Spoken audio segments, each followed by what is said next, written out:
नमस्कार दोस्तों, मैं विशाखा शर्मा एग्ज़ाम घाट के प्लेटफॉर्म पर एक बार फिर से आप सबका स्वागत करती हूं। हम महिला सुपरवाइज़र की सीरीज़ को कंटिन्यू रख रहे हैं और इस सीरीज़ में हम इसका पार्ट ए अभी कंटिन्यू कर रहे थे।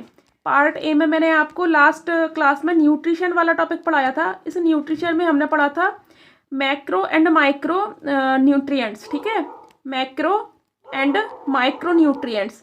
तो हम इन मैक्रो और माइक्रो न्यूट्रिएंट्स को ही आज कंटिन्यू करेंगे। आज इसकी सेकंड क्लास है। फर्स्ट क्लास में हमने लास्ट क्लास में क्या क्या पढ़ा था, कार्बोहाइड्रेट्स के बारे में पढ़ा था और प्रोटीन्स के बारे में पढ़ा था, ठीक है। कार्ब्स और प्रोटीन के बारे में हम डिस्कस कर चुके हैं। तो क्लास स्टार्ट करते हैं आज के प्रीवियस ईयर क्वेश्चन से। तो ऐसा प्रीवियस ईयर क्वेश्चन जिसको मैंने आपको डिस्कस करवाया है। तो यहाँ पर क्वेश्चन लिखा है कि अब BMI of less than 18.5 kilogram per metre square for women indicates, महिलाओं के मामलों में 18.5 किलोग्राम पर मीटर स्क्वायर से कम के BMI का अर्थ क्या है। अब पहले तो आपको यहाँ पे BMI इंडेक्स के बारे में बताना है कि क्या होता है, इसका फुल फॉर्म बताओ, BMI इंडेक्स का फुल फॉर्म। और इसकी एक मैंने रेंज बताई थी जिसमें एक रेंज ये लिखी है, मतलब एक साइड ये लिखा है, आपको दूसरी साइड बताना है कि यहाँ से कहाँ तक होता है स्वस्थ व्यक्ति के लिए BMI इंडेक्स। तो इसमें लिखा है कि इससे कम BMI के लिए इससे कम जो BMI महिलाओं का होगा उसका अर्थ क्या होगा। ओवर न्यूट्रिशन मतलब सामान्य से अधिक पोषण, अंडर न्यूट्रिशन सामान्य से कम पोषण, बैलेंस न्यूट्रिशन मतलब संतुलित पोषण, या इनमें से सभी। तो इसका जो सही उत्तर है वो भी आप लोग कमेंट बॉक्स में ही बताएंगे मुझे, ठीक है। इस तरह से हमने प्रीवियस ईयर क्वेश्चन को कंप्लीट किया है। अब हम आगे बढ़ते हैं। ये क्वेश्चन पूछने का मेरा महत्व इसलिए बढ़ जाता है क्योंकि जितना आप क्वेश्चन सॉल्व करोगे उतना ही बेहतर परफॉर्मेंस एग्जाम में जाकर होगी और आपके कन्फ्यूजन्स भी क्लियर होंगे। तो आज से हम जो आज का टॉपिक है वसा मतलब फैट्स और विटामिन्स, मैंने इन दोनों को आज कवर किया है। हम इन दोनों को अच्छे से स्टडी करते हैं। सबसे पहले हम आते हैं फैट्स के ऊपर। फैट्स क्या होते हैं, ग्लिसरॉल और फैटी एसिड इनसे मिलकर बनते हैं। अब यहाँ देखते हैं हम carbon hydrogen oxygen means CHO। ये कार्बन हाइड्रोजन ऑक्सीजन कार्बोहाइड्रेट्स पढ़ रहे थे तब भी हमने देखा था कार्बन हाइड्रोजन ऑक्सीजन से मिलकर बनते हैं। इसके साथ साथ फैट्स भी कार्बन हाइड्रोजन ऑक्सीजन से मिलकर के बनते हैं। लेकिन यहाँ पे क्या होता है, ये जो ऑक्सीजन है ये कम हो जाती है और हाइड्रोजन कैसा हो जाता है, बढ़ जाता है, ठीक है। हाइड्रोजन अधिक हो जाता है, ऑक्सीजन कम हो जाती है। इसके बाद ये पानी में नहीं घुलते हैं। जनरली आपने देखा होगा पानी के अंदर अगर कभी हम ऑयल की बूंद गलती से गिर जाती है या घी गिर जाता है थोड़ा सा, तो वो घुलता नहीं है, ठीक है ना। तो ये पानी में घुलते नहीं है। एल्कोहल, क्लोरोफॉर्म, बेंजीन, इन सब में ये घुल जाते हैं। ऊर्जा का प्रमुख स्रोत होते हैं। मैंने आपको जब कार्बोहाइड्रेट पढ़ाया था तो बोला था कि इंस्टेंट एनर्जी किससे मिलती है हमें, इंस्टेंट एनर्जी मिलती है हमें कार्बोहाइड्रेट से। कार्बोहाइड्रेट में भी किससे, ग्लूकोज से। जब भी हमें वीकनेस लगती है तो बोलते हैं नमक शक्कर का घोल पी लो या ग्लूकोज पी लो, क्योंकि ये सबसे सिंपलेस्ट कार्बोहाइड्रेट होता है, ठीक है।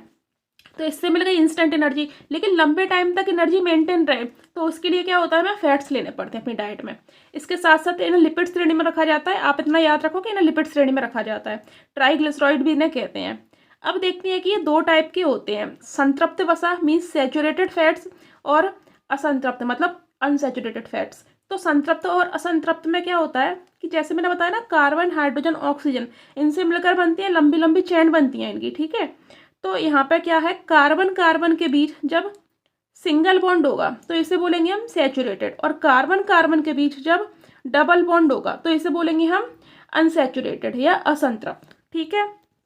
आगे भी लिख रखा है मैंने, संतृप्त वसा में कार्बन परमाणुओं के बीच, अब यहाँ पे यहाँ संतृप्त नहीं है, ये चीज है असंतृप्त, ठीक है। असंतृप्त वसा में कार्बन परमाणुओं के बीच डबल बॉन्ड होते हैं। कैसे बॉन्ड होते हैं, डबल बॉन्ड होते हैं। कब होते हैं, असंतृप्त में। और संतृप्त में क्या होता है, संतृप्त में सिंगल बॉन्ड होते हैं, ठीक है। इसके बाद क्या है, संतृप्त वसा रूम टेम्परेचर पर जम जाती है। हाँ, संतृप्त वसा रूम टेम्परेचर पर क्या होगी, जम जाएगी। और असंतृप्त वसा नहीं जमती है। यहाँ पे संतृप्त नहीं, असंतृप्त, असंतृप्त वसा रूम टेम्परेचर पर नहीं जमती है। अब जैसे हम जो भी फैट्स लेते हैं तो नॉर्मली वो फैट ज़्यादा अच्छे होते हैं जो रूम टेम्परेचर पर ना जमे, ठीक है। तो ऐसे फैट्स को खाने से बचना चाहिए जो रूम टेम्परेचर पर जम जाते हैं। जैसे घी है, घी बहुत ज़्यादा एक्सेस में नहीं खाना चाहिए। कंपेरेटिवली हम ऑयल्स खाते हैं ना, वेजिटेबल ऑयल खाते हैं जो कि जमते नहीं है रूम टेम्परेचर पे।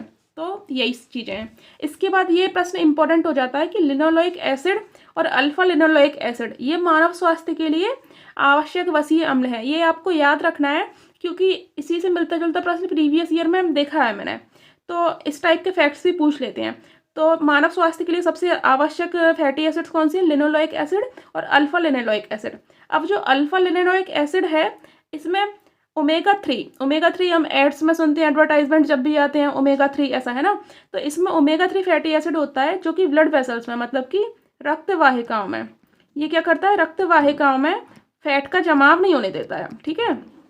इसीलिए अल्फा लिनोलोइक एसिड इंपॉर्टेंट है। क्वेश्चन आ सकता है ओमेगा 3 फैटी एसिड डैश में पाया जाता है, किस में? लिनोलोइक में, अल्फा लिनोलोइक में, या फिर अदर भी दे सकते हैं। तो अल्फा लिनोलोइक एसिड में ओमेगा 3 फैटी एसिड। अब ये इंपॉर्टेंट है कि 1 ग्राम फैट, यहाँ पे क्या देखते हैं हम कि जो अल्फा लिनोलोइक एसिड है इसमें ओमेगा 3 फैटी एसिड मिलता है और ये ब्लड वेसल्स में फैट के जमाव को रोकता है। अब चूंकि क्या होगा, अगर फैट जम जाएगा तो यहाँ पे क्या देखते हैं हम, ब्लॉकेज की समस्या देखते हैं। फिर ब्लॉकेज की समस्या ही क्या होता है, एक तरह से कार्डियक प्रॉब्लम बन जाती है, मतलब हार्ट से रिलेटेड प्रॉब्लम्स बन जाती हैं। तो इन सब पर फोकस करना चाहिए, हमें ध्यान रखना चाहिए कि क्या सही है क्या गलत है खाने के लिए, ठीक है। इसके बाद हम आगे बढ़ते हैं। ये बताया मैंने आपको ट्रांस फैट क्या होता है, ये शरीर में बैड कोलेस्ट्रॉल का लेवल बढ़ाता है। बैड कोलेस्ट्रॉल, इसे हम क्या और बोल सकते हैं, एलडीएल का फुल फॉर्म भी देख लेते हैं, लो डेंसिटी लाइपोप्रोटीन, ठीक है, लो डेंसिटी लाइपोप्रोटीन। अब ये क्या होता है, एलडीएल का लेवल बढ़ा देता है ट्रांस फैट, जिससे क्या होता है कि वही मतलब कोलेस्ट्रॉल की समस्या से ब्लॉकेज की समस्या आ जाती है।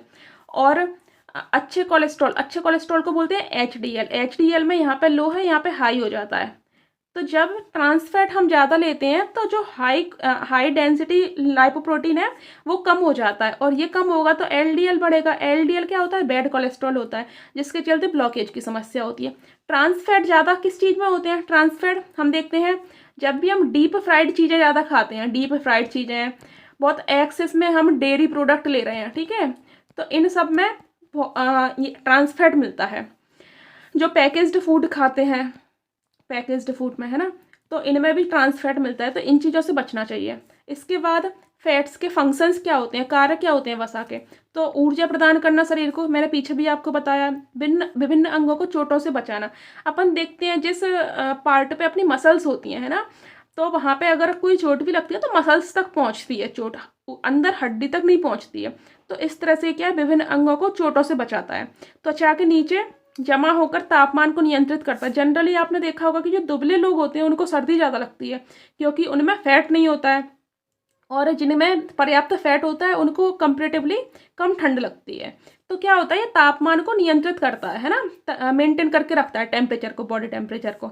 इसके बाद में कोशिका झिल्ली के निर्माण में, ठीक है, मैंने आपको जब सेल्यूलोज पढ़ाया था तो मैंने आपको बताया था कि ये कोशिका भित्ति में इम्पोर्टेंट है, ठीक है, कोशिका भित्ति में, और यहाँ पर कोशिका झिल्ली में क्या है इम्पोर्टेंट, फैट, ठीक है।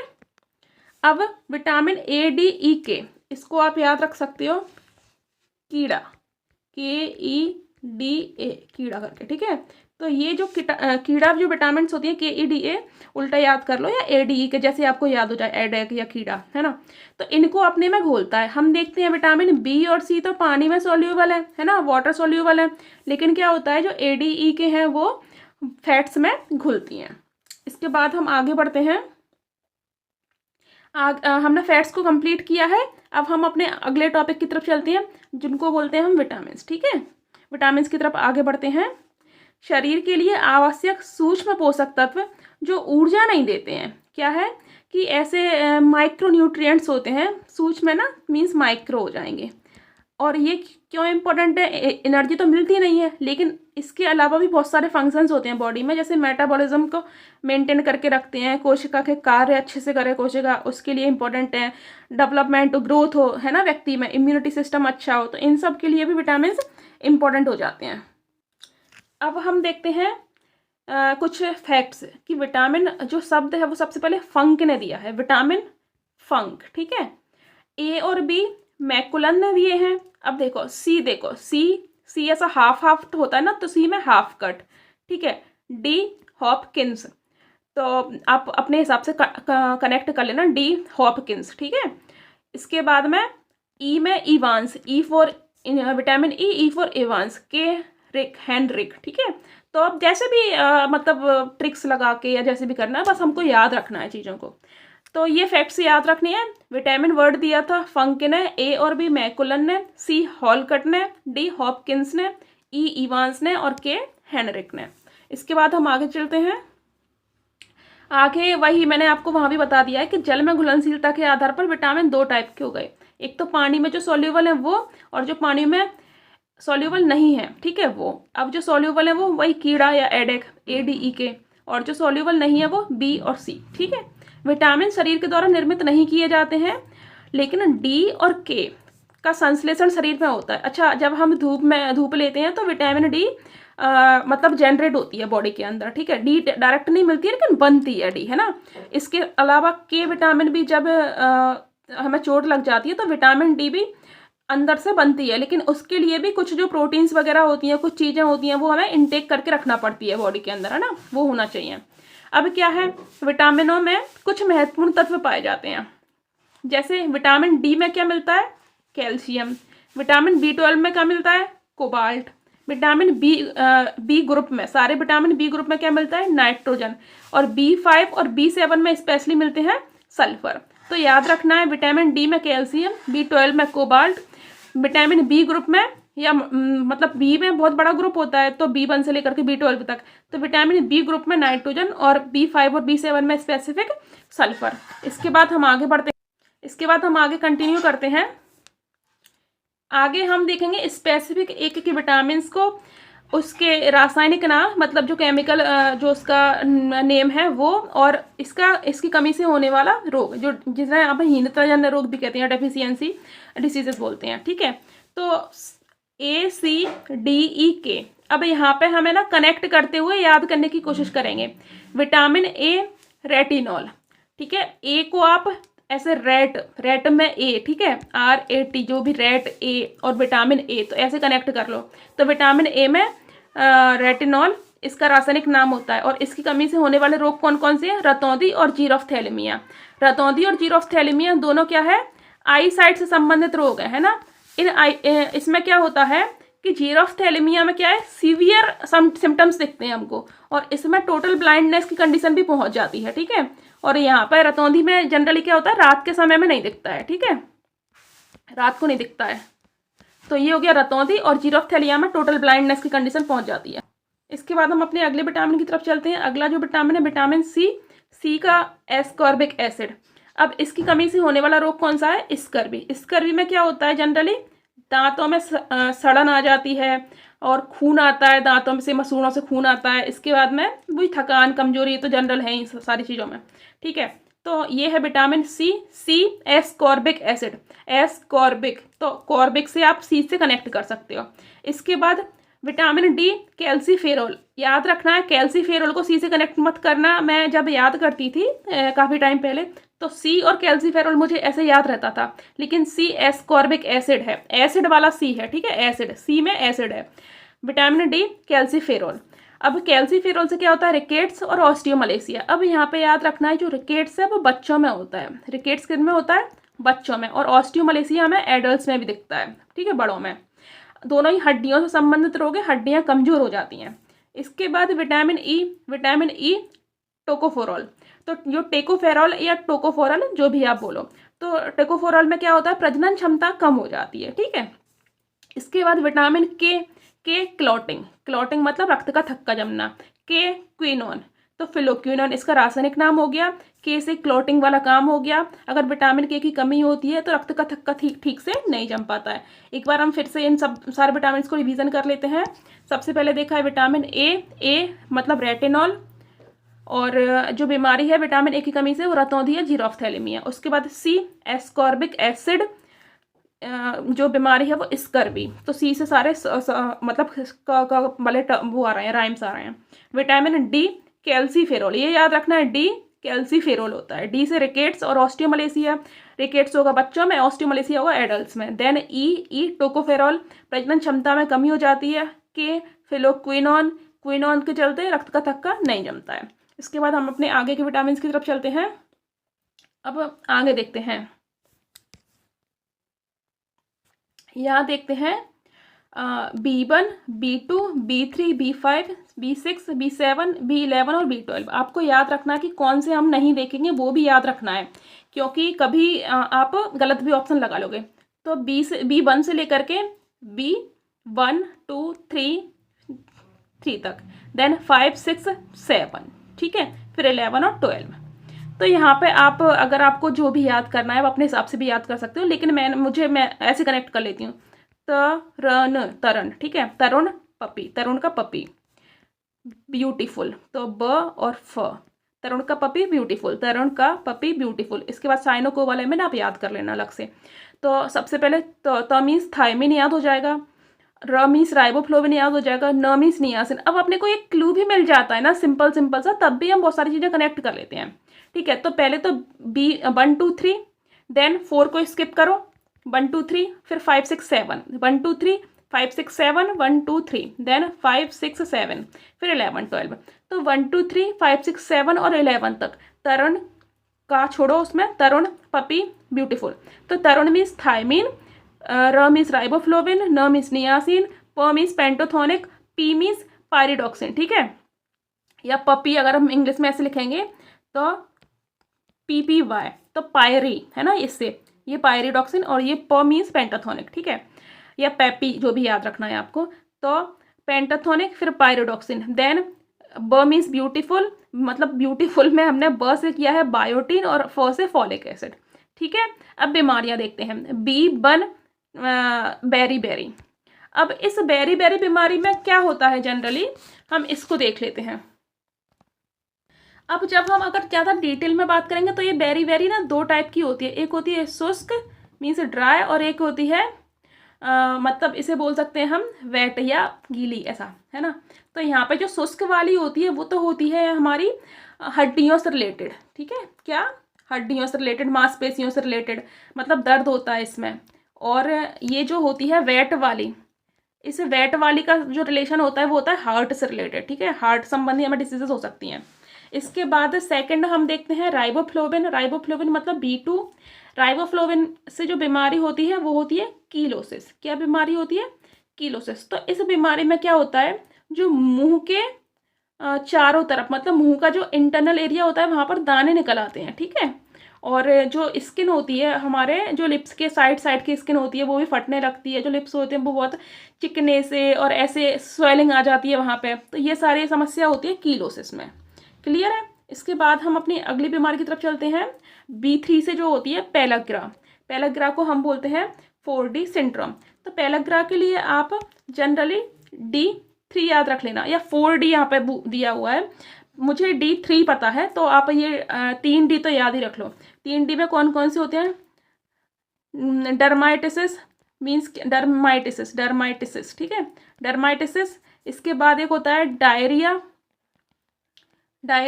और इसके बाद एक और होता है डिमेंशिया, ठीक है। तो यहाँ पे डर्माइटिसिस क्या होता है, जैसे स्किन से रिलेटेड चीज़ें हो गई, स्किन वाली। डायरिया में आपको पता है कि मतलब पेट संबंधी समस्याएं हो गई। और डिमेंशिया में क्या होता है, यहाँ याद रखो, डिमेंशिया में क्या होता है कि तंत्रिका से संबंधित, मीन्स जो हमारा नर्वस सिस्टम होता है उससे संबंधित चीज़ें होती हैं इसमें डिमेंशिया में, ठीक है। तो यहाँ से 3D आपको क्लियर है, 4D सिंड्रोम से याद रख लेना। पेलाग्रा 4D सिंड्रोम, जिसमें 3D जो है मैंने आपको क्लियर करवा दिया, ठीक है।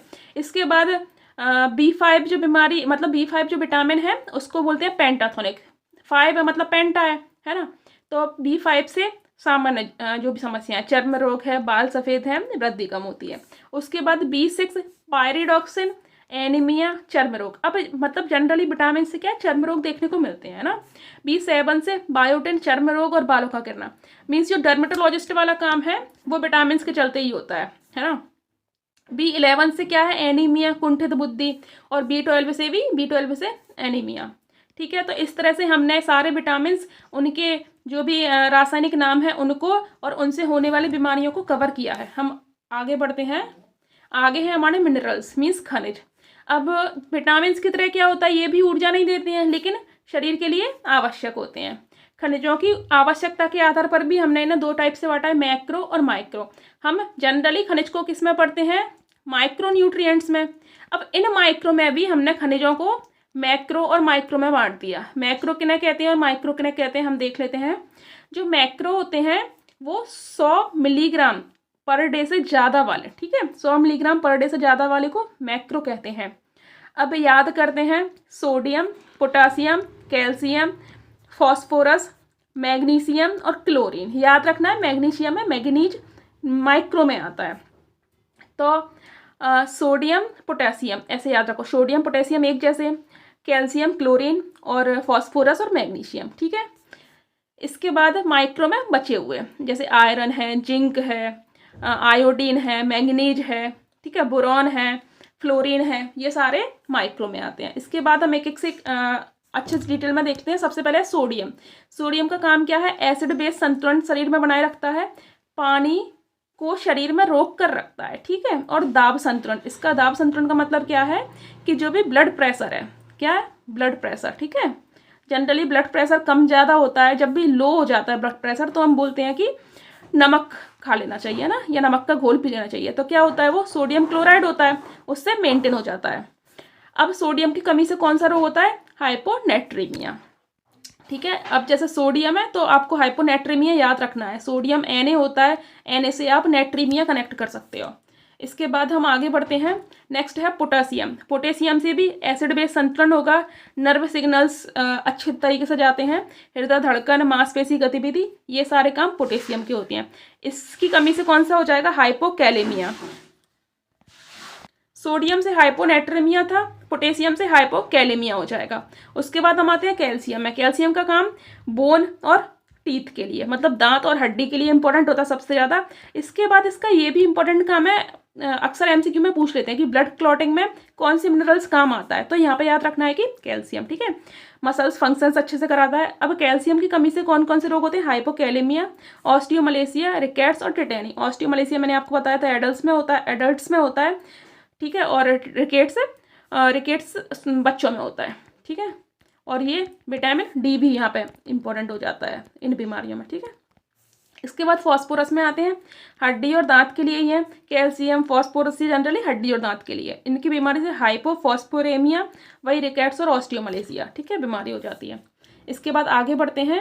नेक्स्ट है मैग्नीशियम। मैग्नीशियम का काम क्या होता है? मांसपेशी गतिविधि अच्छे से हो, नसों की कार्यप्रणाली ठीक से चले, रक्तचाप और धड़कन, ठीक है। और इसकी कमी से मांसपेशियों में दर्द होगा, थकान होगी। सल्फर का काम प्रोटीन निर्माण, कमी होगी तो जोड़ों का दर्द होता है। क्लोरीन का काम यहाँ पे ऐसे निर्माण तो कुछ नहीं होता। क्लोरीन का काम भी जैसे सोडियम क्लोराइड है तो एक तरह से हम बोलते हैं दाब संतुलन कर सकता है, और इसकी कमी से क्या होगा? कमजोरी और थकान होगी। इसके बाद हम आगे देखते हैं। नेक्स्ट, ये इतना मतलब आज का कंटेंट हो गया है हमारा, जो भी टॉपिक्स थे विटामिन्स का और फैट्स का। इसके बाद हम एक प्रीवियस ईयर मतलब जो कल मैंने एक क्वेश्चन दिया था उसका आंसर्स देखेंगे और आज का क्वेश्चन देखेंगे। तो अब यहाँ प्रश्न है, माल्टोज निम्न में से किससे बनता है? क्या ग्लूकोज और ग्लक्टोज से मिलकर बनता है, ग्लूकोज और ग्लूकोज से मिलकर बनता है, ग्लूकोज और फ्रक्टोज से मिलकर बनता है, या ग्लक्टोज और सुक्रोज से मिलकर बनता है? तो मैंने वहाँ पे आपको याद भी करवाया था, इसका जो सही उत्तर होगा वो क्या होगा? ग्लूकोज और ग्लूकोज से मिलकर बनेगा। मतलब एक जैसी चीज़ें जब बनेगी तो माल्टोज बन जाएगा, ठीक है। मैंने आपको बताया था ग्लूकोज और ग्लक्टोज से मिलकर क्या बनता है? लैक्टोज बनता है ना।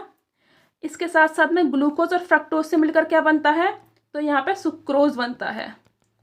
आपको बार बार प्रैक्टिस करनी है, बार बार मतलब रिकॉल करने हैं प्रश्न को, ठीक है। तो इस तरह से ये हमने जो लास्ट डे का क्वेश्चन था वो क्लियर किया है। अब क्वेश्चन ऑफ द डे देख लेते हैं। आज का प्रश्न क्या है? रक्त का छक्का जमाने में जो महत्वपूर्ण विटामिन है वो कौन सा है? ए, बी, के या सी? आपको सही उत्तर देना है, और सही उत्तर के साथ साथ अगर आप कर पाए तो विटामिन ए से क्या होता है, विटामिन ए की कमी से क्या होगा, ठीक है। विटामिन ए की अगर कमी होगी तो कौन सी बीमारी होगी, बी से क्या होगा, सी से क्या होगा, ये भी बताएं। तो इस तरह से हम आज के सेशन को कंप्लीट करते हैं। लगातार आपकी वीडियोस डाली जा रही हैं और प्रयास किया जाएगा कि दिन में 2-2 वीडियो भी आएँ। इस पर लगातार काम चल रहा है ना। और आप चैनल से जुड़े रहें, लाइक करें, सब्सक्राइब करें, शेयर करें, दोस्तों को भी बताएं, है ना। और इसके साथ जुड़कर अपनी तैयारी को और अधिक स्ट्रॉन्ग करें। Thank you.